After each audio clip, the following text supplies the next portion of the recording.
Hey, what's good Uni Gamers? This is your boy Masamune Ninja and welcome to the tutorial video of Enkidu's Parry. And you might be wondering, Ninja, why are you making a video about this parry? Isn't it a special move? Well yeah, it is a special move, but the move has a lot of depth because it has some tools to add to your advantages to your opponents once you understand the essence of the parry. So in this video, I'll be talking about it, and to show you folks how it works by going to 5 sections. Regular, long distance, projectiles, block strings, and plus frame. So let's go ahead and learn the essence of Enkidu's parry. First, we must start off with regular parry for the basics. Now we know how parry works in fighting games basically. If an opponent comes up to you with any physical attacks, the parry will connect to the attack and triggers the animation against their punishment. You can use the parry against from incoming approaches or counter some gaps.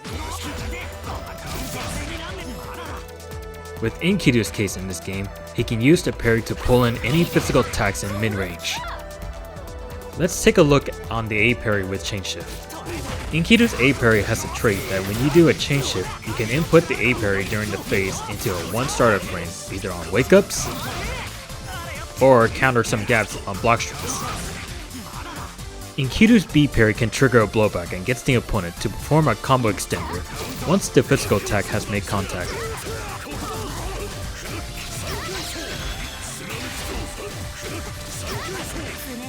But here's the problem. Enkidu's B parry cannot be a quick counter that has like a short block string gap, because B parry is a 7 startup frame compared to A parry, which is a 4 startup frame. With this, it can be used against the one that has longer gaps to call out your opponent's layers.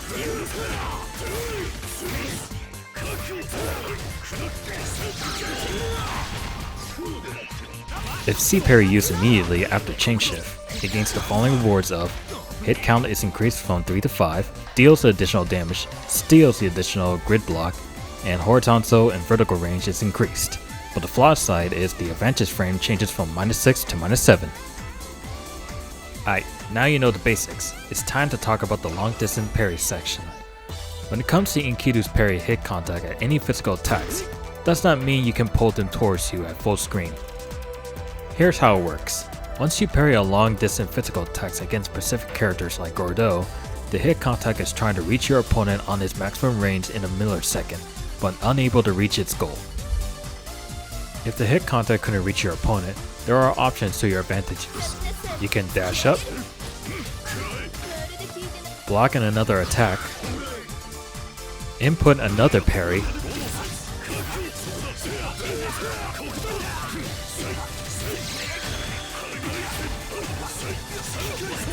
stay in the parry state for another attack since the active frame is 22, and straight up punishes. 2-3-6C is recommended.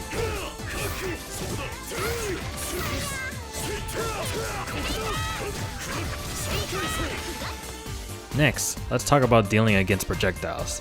Kinda similar of a long distance section we talked about earlier, parrying projectiles is a different scenario when dealing with zoning characters. I'm not good with Batista as a side note, just give me out a demonstration. If you parry a projectile, you can dash block in case of another projectile comes out, or use 2-3-6C for a straight up punish on the right range.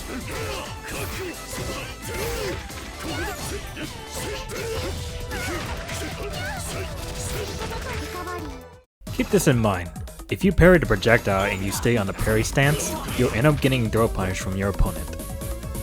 Let's look at Hilda for example.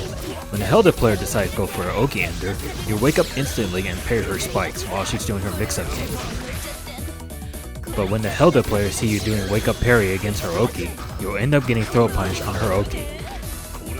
If you want to be cautious when you wake up parry, you can parry the first spike and then start blocking so that way you can be in the TRM scenario and take your turn. Next, let's talk about the block string with parry. We're looking at Seth for this demonstration. When you end up getting hard knockdown, a Seth player can set out the orb and think you'll wake up doing a reversal move, instead of you waking up mashing buttons and use the parry to make yourself safe.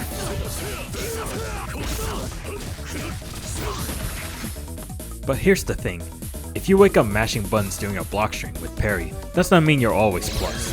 The frame data shows you your minus after you parry the orb. On specific timing on which normal you choose, the frame data shows you -8, -10, -13, or etc. There's an alternative. You can use 4C to time your parry to make it safe. The frame data shows you -2 or plus on the timing. You can use the 4C parry Blockstring to frame trap your opponents.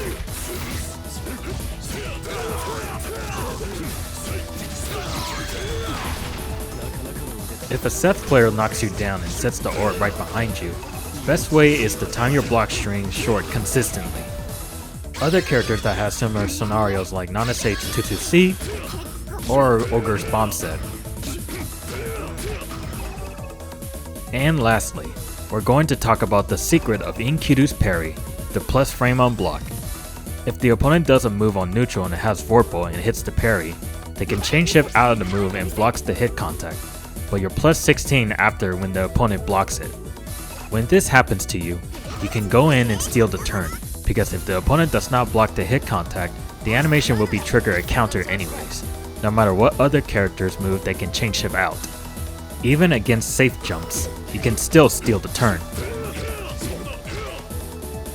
If the opponent doesn't move in the air and does chain shift and blocks, they're going to be invulnerable and getting themselves an unblockable punish.